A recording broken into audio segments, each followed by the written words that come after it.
हाँ जी मानस, आइए आपका था ना, तो उसमें तो इनका भी एक मिनट एक ही करके करते हैं जी। तो इसमें आप पूछ रहे हैं कौन सा वाला 72? सर हाँ सर, इसमें सर पहला स्टेटमेंट नहीं समझ में आ रहा है, ए बी इक्वल कैसे हो गया? एक्स एन एक सीक्वेंस है आर में, consider the following statement. X n Cauchy sequence है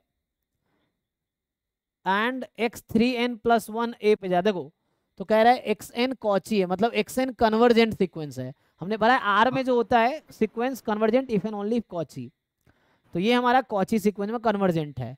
और कह रहा है X three N plus one वाले टर्म्स ए पे जा रहे हैं और एक्स सिक्स एन वाले टर्म्स कहाँ पे जा रहे हैं, बी पे जा रहे हैं।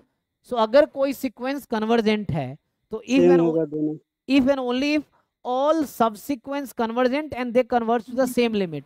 सेम लिमिट है तो सर। ये भी एक सब सीक्वेंस है और ये एक सब सीक्वेंस है, तो दोनों को कहाँ कन्वर्ट करना पड़ेगा, इक्वल नंबर पे। सेम। सो ए को बी होना ही पड़ेगा, क्योंकि अगर ए बी डिफरेंट हुआ तो वो कॉन्ट्राडिक्शन आ जाएगी, then x n is not a convergent sequence, तो गिवन वाला चीज फॉल्स हो जाएगा।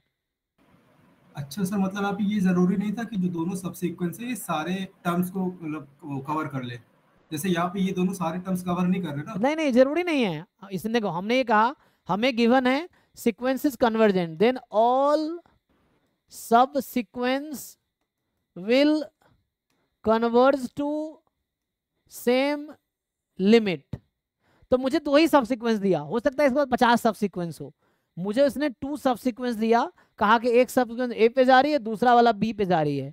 तो अगर 50 सब सीक्वेंस होते तो 50 के 50 की सेम लिमिट होती, तो इसने दो ही दिया मुझे। तो हम इससे गारंटी दे सकते कि भले दो टू सब सीक्वेंसेस हैं तो इनकी लिमिट सेम होगी एक्चुअली, चाहे टर्म कवर करे ना करे। हाँ सर, तब तो ठीक है ये फिर। चीज है, ठीक है ना, ये था ना आपका। हाँ जी वृतिका, चलिए आपके क्वेश्चन पे आते हैं। So yes sir. जी जी एक मिनट,